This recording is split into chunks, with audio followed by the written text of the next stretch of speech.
This is Tennessee Talks with United States Congressman Tim Burchett.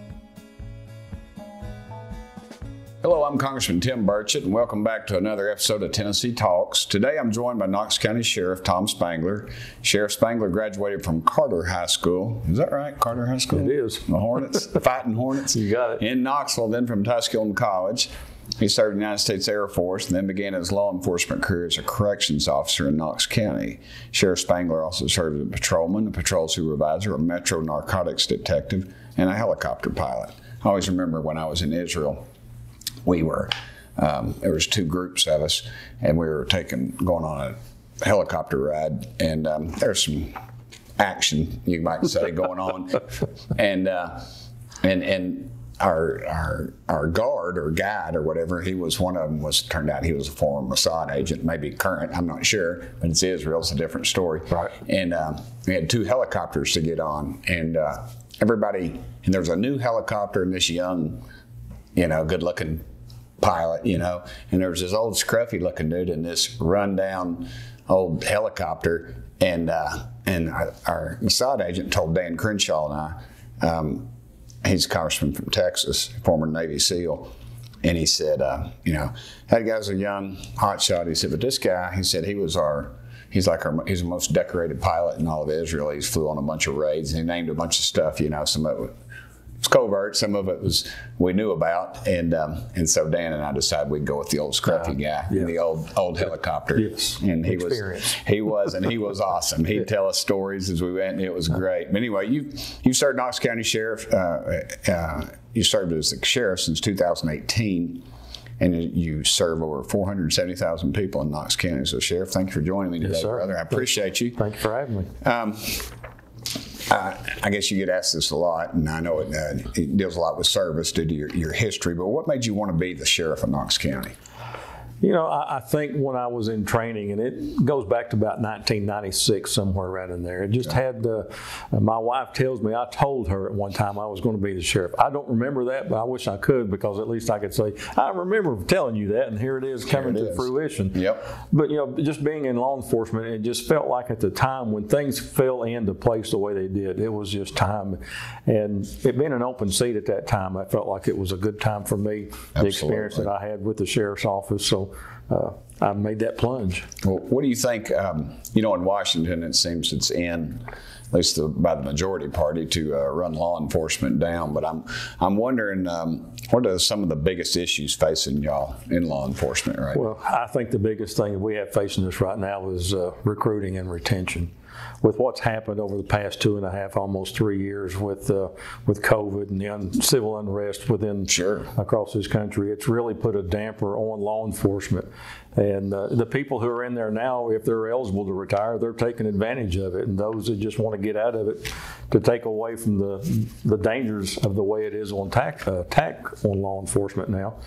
They don't want to do this job. So we're really struggling just to get people to come in and then to retain the ones that we have. Right. Well, I've noticed in our legislation dealing with it, it's this fentanyl situation, and I know how toxic this stuff is. I put the legislation forward, and I got a call from a father in South Carolina who said his son was, he took this, what they call Adderall. It's some sort of, I'm not sure what all it treats, but anyway, and he couldn't, and his prescription had run out, so his buddy gave him one. Of course, it was one that was a bootleg, and it was pressed, and he said when he found the boy, the fentanyl capsule, or not the capsule, the actual pill was still in his mouth, and it had killed him. It was that strong.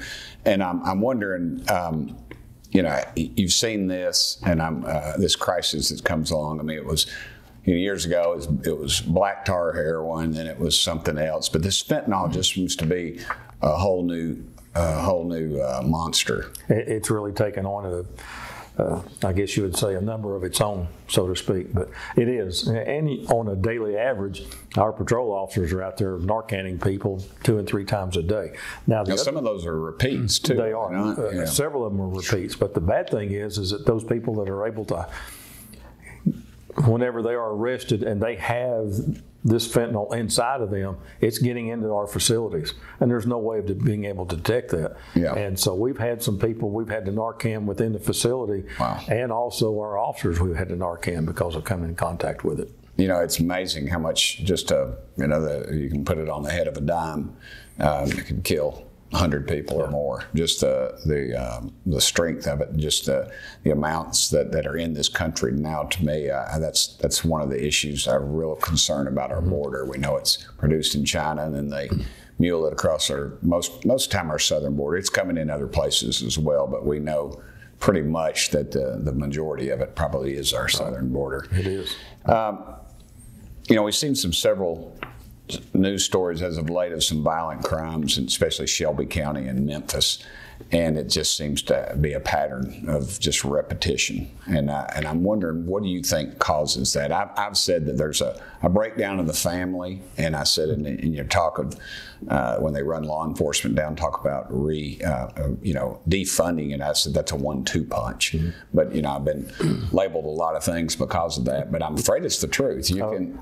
I agree. I mean, I agree. I've heard it. It's kind of an oversimplification, but I think it's the truth that, you know, young men, young boys especially, they hunger for somebody to help them along and tell them what to do. And then when there's no dad at home, and then the streets are there, and you've got this gang mentality that just comes on. Do you see that? Yeah, you know, and a big part of that is just the fact that these young people have nothing at home. There's not a father figure there, and it all starts there. And that's where we say in law enforcement, it starts and ends there, if you will.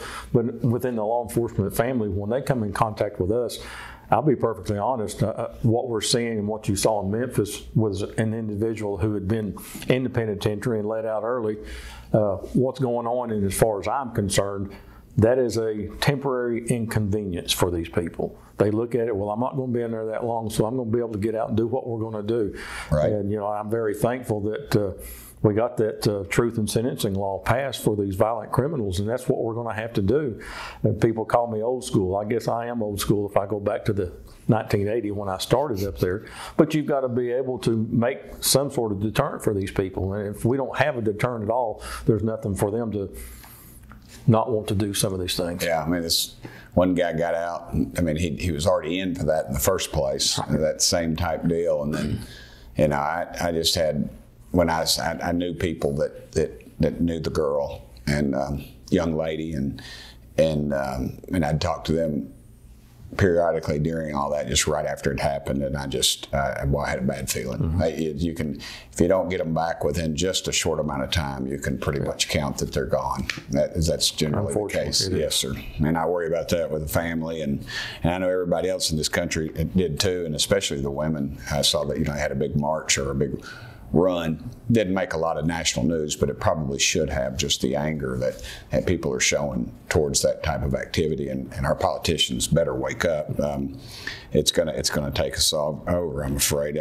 I know you recently attended a school violence and safety summit with some other members of the law enforcement community. I wonder if you could talk about what was discussed there, and if anything was actually learned there, and what we're doing to keep our schools safe. I know we had an issue at a school, but you know, when a kid or a young man or whatever wants to do violence, I don't know that there's a whole lot you can do to stop it unless somebody says, hey, this kid's got a gun, or this kid's going to do something. You know, it sounds good, all the armchair quarterbacks and all the counselors they always show on television what needs to happen, but It's just generally it's going to be a law enforcement officer put in a situation, and he or she has to make a split-second decision. Oh, and it's life or death, literally. That's it. And I know they probably brought in the psychiatrist and the psychologist and told you all that, but what, you know, and I know that's kind of frustrating because, you know, you're dealing with somebody that's hell-bent on killing somebody, and they don't give a damn. Excuse my language, but they don't. We can do all the preventative measures that we can do. If somebody's hell-bent on doing something like that, they're going to get by to a certain extent with doing something. Now, whether we're prepared, and when I say prepared, are we preparing our schools as far as security-wise, not letting people in unless they're authorized into the facility?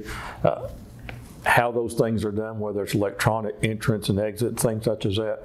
The meeting that we had was with chiefs and sheriffs across the state of Tennessee, and I think you're seeing, and the whole purpose of that was to get some information from all of us, any ideas, any suggestions, any of the problems that we see that were common across the state within our schools. How is security done with some schools? How is it not?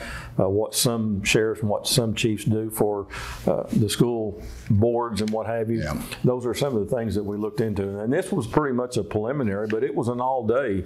And we got to hear from a young lady who her daughter was a victim at the Sandy Hook school shooting.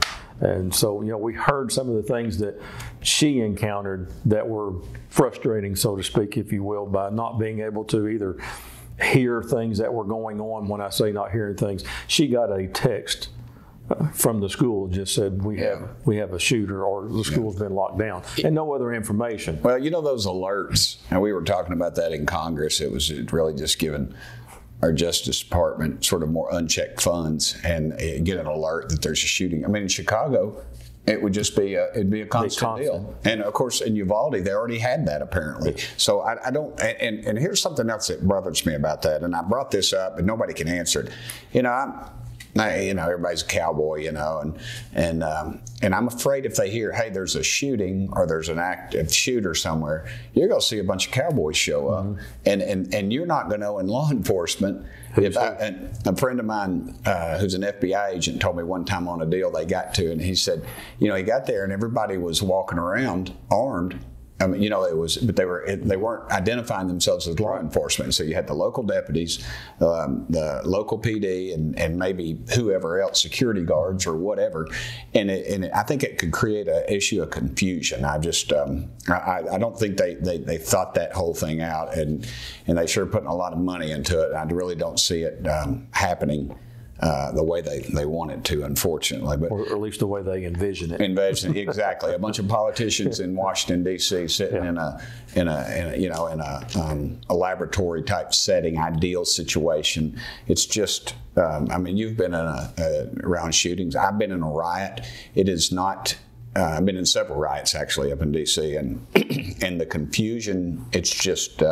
You have the January 6th. Everybody was freaking out. I could hear my dad talking. See, buddy, he'd always say, you get into a hot situation. He said, if you can, kind of figure out what the heck's going on before you react.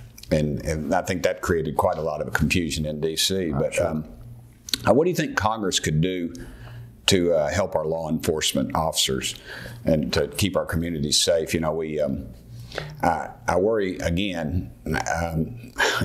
If there's an active shooter, I'm not so sure that sending in a psychologist always. It maybe get them on the phone. Maybe there's something they can do. But a lot of times you've got somebody who's violent, who wants to do violence, is possibly on drugs or some other narcotics or mind-altering situation. And I just don't think that's always the best case. Sometimes it's just going to take some tough person in your department that's going to have to go in, kick a dadgum door in. And it will come to that. It will come to that. And that's what our school security people are they know right now, that if we have an active shooter, we're going. And, in the beginning, you started hearing things about, well, let's put our retired officers in our schools and what have you, because they're on their way out. You want somebody in there who's going to be willing to run into there. And that's what we tell our people now is, look, if it happens, you're the first one there.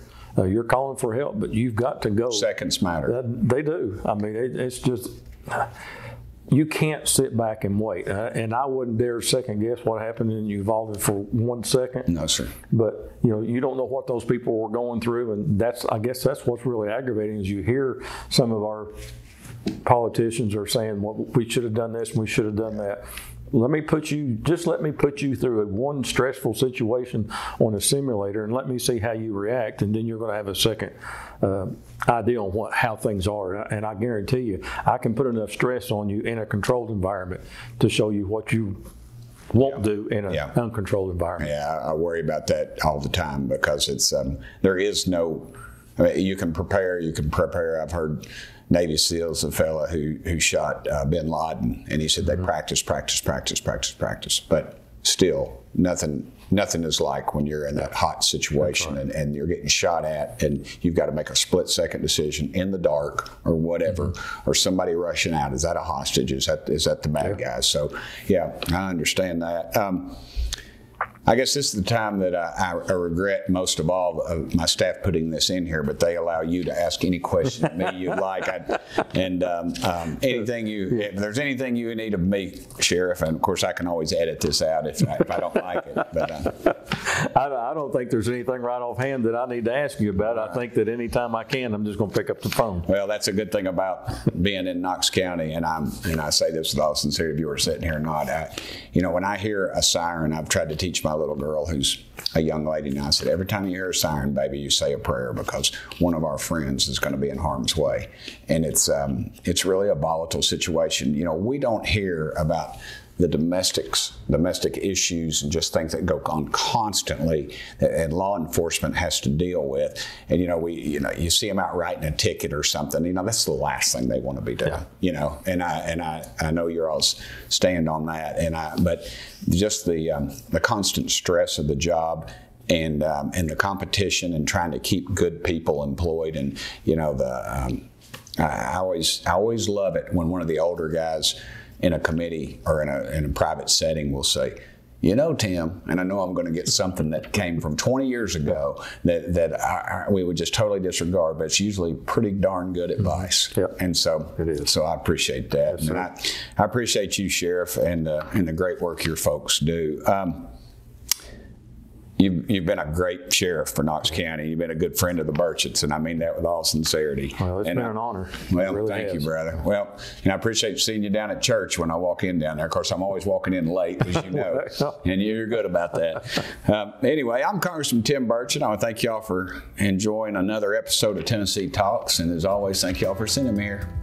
Thanks for listening to this episode of Tennessee Talks. Please subscribe to the show on Apple Podcasts, Spotify, or wherever you listen to your podcasts. Keep up with Congressman Burchett by following Rep. Tim Burchett on Twitter and Instagram, and Congressman Tim Burchett on Facebook and YouTube.